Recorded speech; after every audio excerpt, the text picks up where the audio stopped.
दोस्तों, कभी आपने सोचा है कि क्या हो यदि कोई लेडीज एक जेंट्स टॉयलेट में घुस जाए और उसके पीछे से एक जेंट्स जिसको इस बारे में कुछ नहीं पता कि टॉयलेट रूम में पहले से कोई है वो एंटर कर जाए, तो उसके बाद किस तरह की सिचुएशन क्रिएट हो सकती है। और यहाँ तक आने के बाद शायद आप सोच रहे होंगे कि इस घटनाक्रम में किसकी गलती होगी, उस लड़की की जिसने बॉयज टॉयलेट का यूज करा या फिर उस लड़के की जिसने गलती से उसमें एंट्री ली।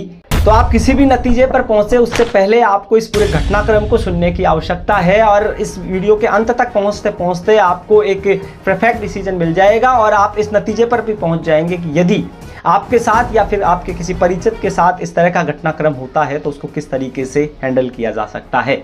तो देखिए, ये एक सच्ची घटना है। दरअसल में हुआ ये कि किसी एग्जाम सेंटर पर लड़के और लड़कियां एग्जाम देने आए हुए थे और उस एग्जाम सेंटर के फेलियर की वजह से, एग्जाम सेंटर के मैनेजमेंट फेलियर की वजह से जो लेडीज़ टॉयलेट था उसमें पानी खत्म हो गया था और किसी लेडीज़ कैंडिडेट को जो एग्ज़ाम देने आई हुई थी उसको इमरजेंसी में टॉयलेट यूज़ करना था। वो भागती हुई बॉयज़ टॉयलेट के सामने आती है और उस बॉयज़ टॉयलेट के बाहर एक बाई जी खड़ी हुई मिलती है जो उसी सेंटर में 4th क्लास का काम करती थी।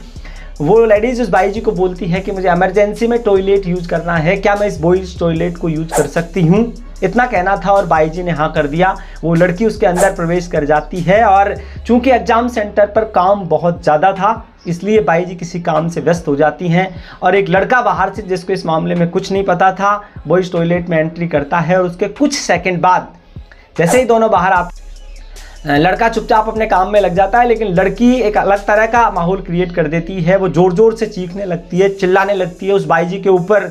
उसने चिल्लाना शुरू कर दिया कि आप ऐसा कैसे कर सकते हैं, जब आपने मेरे को परमिशन दी अंदर जाने की तो आप बाहर से किसी को अंदर कैसे आने दे सकती है। और देखते ही देखते माहौल और ख़राब हो जाता है। वहाँ पर बहुत सारे अभ्यर्थियों की भीड़ इकट्ठी हो जाती है, लड़की पसीने पसीने हो जाती है और उसने हद तो तब हो गई जब उसने एग्ज़ाम देने से मना कर दिया।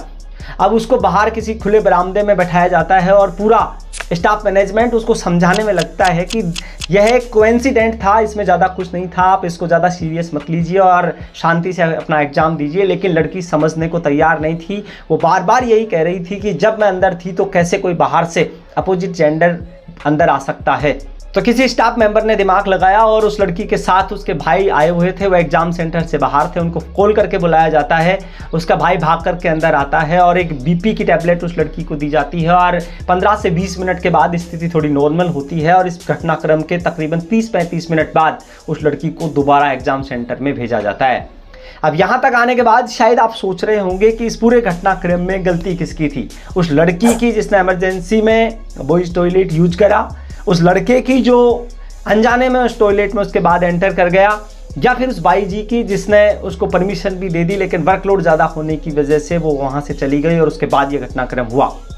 तो ऑब्वियसली आपका उत्तर होगा शायद बाई जी, क्योंकि आपने ये सोचा होगा कि बाई जी को अगर जिम्मेदारी ली तो फिर उसको निभाना चाहिए था, उनको वहाँ से हटना चाहिए था चाहे काम कितना भी हो। और शायद आपका उत्तर 70 से 80% सही भी है, लेकिन इस कहानी में कुछ और भी तथ्य हैं जो छूट रहे हैं। दरअसल में उस लड़की की भी गलती ये रही कि उसने अंदर जाने से पहले डोर अंदर से बंद नहीं करा और इस वजह से बाहर का कैंडिडेट अंदर एंटर कर पाया। लेकिन यहाँ सवाल ये भी उठता है कि क्या कुछ चंद सेकंड में जो कोइंसिडेंटली ये इंसिडेंट हुआ उसके बाद उस लड़की को ऐसा एटोमस पेयर क्रिएट करना था, क्या उसको ज़ोर ज़ोर से चिल्लाना चाहिए था, क्या उसको अपने आप को मुसीबत में डालना चाहिए था? तो ऑब्वियसली हमारा उत्तर है नहीं, क्योंकि ये सब कुछ एक संयोगवश हुआ और उसमें किसी की गलती नहीं थी। थोड़ी बहुत गलती बाई जी की थी, ज़रूर थी। हालांकि ये सब कुछ एक संयोगवश हुआ, उसको इतना रूप देने की शायद मेरे हिसाब से ज़रूरत नहीं थी। अब आप सोच रहे होंगे कि आखिर लास्ट डिसीजन क्या रहा। तो लास्ट डिसीजन यही रहा कि बस 30-35 मिनट की माथापच्ची के बाद लड़की दोबारा एग्जाम देने बैठ गई। लेकिन इस कहानी में एक नया मोड़ निकल करके आया कि जब उसके भाई ने बताया कि सर ज़्यादा परेशान होने की ज़रूरत नहीं है, दरअसल में मेरी बहन को एक मेंटल डिसऑर्डर है, ये इस तरह की सिचुएशन से बहुत जल्दी डर जाती है अपने आप को, ये इनको एक फोबिया है जिसमें अपने आप को ये संकुचित होना पाती है और इसके बाद इस तरह का ये बिहेव करती है।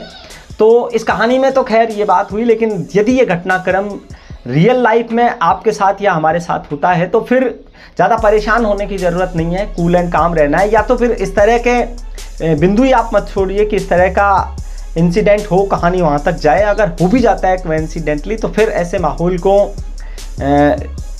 को इस तरह का अलग रूप देना मेरे हिसाब से समझदारी नहीं है।